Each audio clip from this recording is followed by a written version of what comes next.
Puji Tuhan, saudara-saudari. Ayat yang sedang kita bicarakan adalah Yohanes 6 ayat 57. Barang siapa yang memakan aku akan hidup karena aku. Saudara-saudari, ayat ini tuh ayat yang maknanya teramat sangat rahasia bagi manusia. Tidak ada kebudayaan manusia atau agama manapun yang membicarakan tentang makan Tuhan. Ini suatu konsepsi surgawi, alam ilahi dan mistikal. Tidak ada dalam kebudayaan manusia manapun, agama manapun. Jadi ini satu hal yang sangat misterius. Tetapi kita dianugerahi pemahaman, pengertian, dan hikmat. Ya, perkataan ini memang sangat keras. Inilah yang menyebabkan orang-orang pergi meninggalkan Tuhan ketika mendengar perkataan ini. Bahkan mereka bertengkar. Kata bertengkar itu sebetulnya teks aslinya itu berperang, membantah. Jadi jangan heran kalau kita memberitakan perkara makan Tuhan, pasti akan dibantah. Pasti orang-orang akan berperang, ya, melawan kebenaran tentang makan Tuhan. Karena di saat Tuhan memberitakan, mereka pun begitu, membantah Tuhan dengan berjuang. Dan akhirnya mereka pergi. Padahal mereka baru aja lihat Tuhan Yesus melaksanakan mujizat, 5.000 orang diberi makan. Tapi mereka pergi. Karena perkataan ini memang sangat misterius. Jangan heran kalau di tengah-tengah kita pun juga kita masih berpikir bagaimana makan Tuhan. Ajaran apa ini? Apa ini? Jangan heran, karena memang ketika Tuhan memberitakan ini, begitulah kondisinya. Orang-orang sulit mencernanya.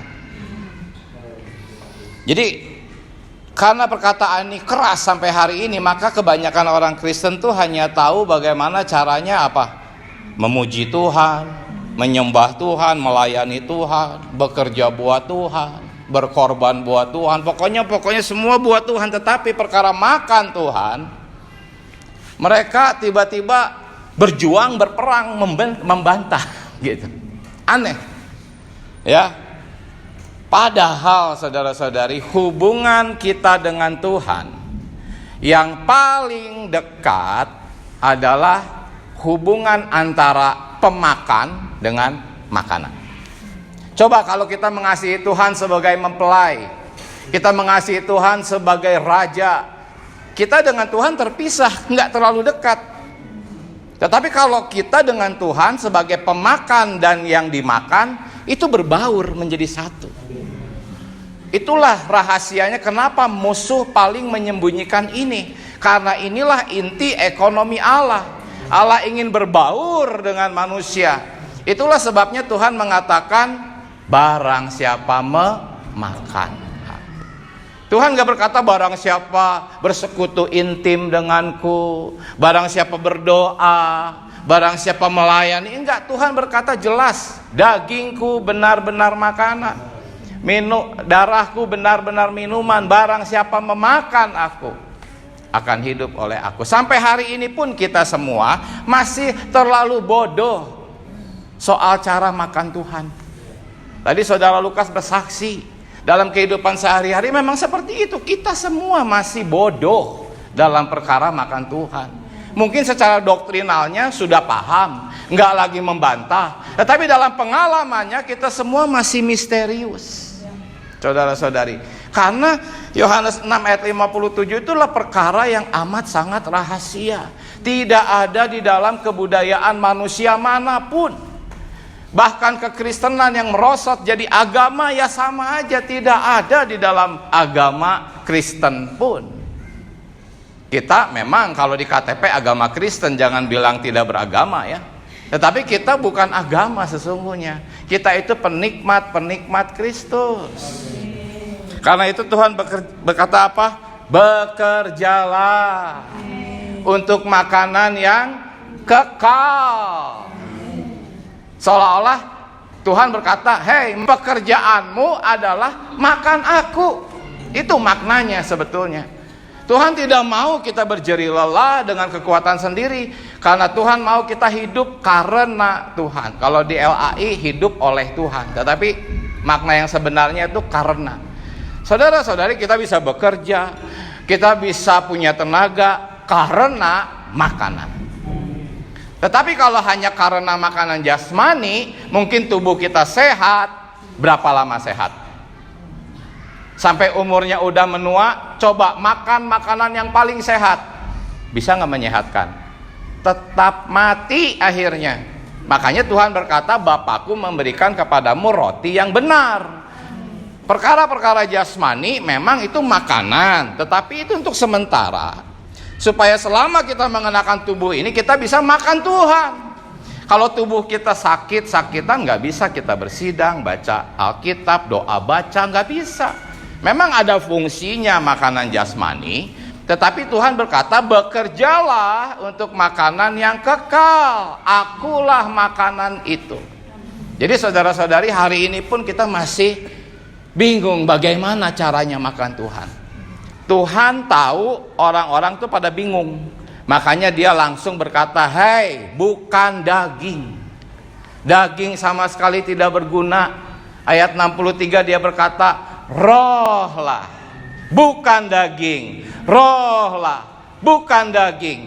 Itu maksudnya karena orang-orang bingung, aku harus makan Yesus, gimana caranya? Maka Tuhan mengatakan satu belokan, rohlah yang memberi hayat, bukan daging. Jadi hari ini kita sekarang mulai agak real nih. Makan Kristus itu adalah menikmati roh. Udah agak real, tapi belum terlalu real juga. Makanya di ayat B-nya Tuhan berkata, perkataanku, firmanku itulah roh. Jadi makin real nih cara makan Tuhan. Itu artinya berarti makan firman. Tetapi firman yang di teks ini adalah rema, bukan logos. Rema ini adalah sesuatu yang sifatnya roh dan hayat. Nah, Efesus 6 ayat 17 berkata, firman itu adalah roh. Dan barang siapa mau menerimanya harus menerimanya di dalam doa. Efesus 6 ayat 17-18. Firman itu adalah roh, pedang roh. Yang mau menerimanya harus di dalam doa. Inilah dasar kita mendoa bacakan firman Allah. Kata makan itu mengandung pengertian mengunyah, bukan menelan. Mengunyah. Jadi kalau baca tuh harus dikunyah. Dan kita mengunyahnya oleh roh. Itulah sebabnya kenapa kita mengulang-ulang. Kita baca ayat, kita ulang, kita tekan. Itu dikunyah, saudara-saudari. Semuanya ini tetap misteri kalau Anda tidak melaksanakannya. Kalau ingin ngerti dulu, baru mau melaksanakannya, seumur hidup nggak akan doa baca. Tapi praktekkan langsung, walaupun nggak ngerti. Praktekkan, paling baik dengan 2/3, ya. Praktekkan, nanti akan ngerti. Kalau pengen dianalisa dulu, dipahami dulu, baru saya mau doa baca. Nggak akan sampai kapanpun nggak doa baca. Latihan. Saya pribadi, saudara-saudari, sampai hari ini sudah bertahun-tahun doa baca. Saya merasa saya masih belum benar-benar masuk sepenuhnya kepada realitas doa baca. Saudara-saudari, bahkan 2 tahun pertama saya berpaling ke pemulihan Tuhan. Saya nggak mau doa baca. Karena perkara makan Tuhan, itu memang sesuatu yang rahasia. Iblis menyembunyikannya di pikiran kita. Karena dia tahu ketika kita mulai makan Tuhan melalui doa baca, berlatih, kita bertumbuh dalam hayat.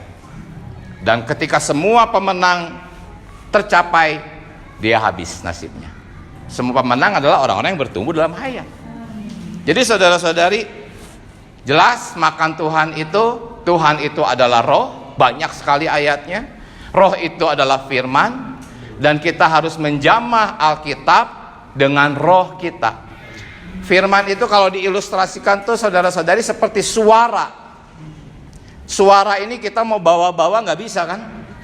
Tetapi bisa disimpan di alat perekam. Kalau kita merekam suara kan suaranya bisa kita bawa kemana-mana. Nah, alat penyimpanan itu adalah di dalam roh kita. Ketika kita menikmati firman Tuhan, suara itu tersimpan makin banyak di dalam kita, dan kita bagikan kepada orang lain. Ketika kita berbicara di dalam roh, orang-orang akan makan Tuhan, dan kita pun juga tetap makan Tuhan. Oh Tuhan Yesus, apa yang disampaikan di sini memang masih terlalu sedikit, masih terlalu banyak yang harus kita bicarakan, tapi semoga Tuhan merahmati kita. Kita bisa bukan hanya sekedar memahami, tetapi masuk ke dalam pengalamannya, masuk ke dalam kenikmatannya, benar-benar makan Tuhan. Amin. Mari kita berdoa. Tuhan Yesus, kami cinta padamu. Kami mau menikmati-Mu Tuhan, seperti kami menikmati makanan. Hubungan kami yang terdekat dengan-Mu Tuhan adalah kami memakan Engkau dan Engkau makanan kami. Engkau berbaur dengan kami. Inilah rencana-Mu, inilah kehendak-Mu Tuhan, sampai Engkau memenuhi kami, dan hidupku bukan aku lagi, tetapi Kristus yang hidup di dalam kami. Amin. Terima kasih Tuhan, latih kami makan Tuhan melalui menikmati firman Allah, melalui mendoa bacakan firman Allah. Haleluya. Tuhan memberkati kita semua. Sidang sampai di sini. Amin.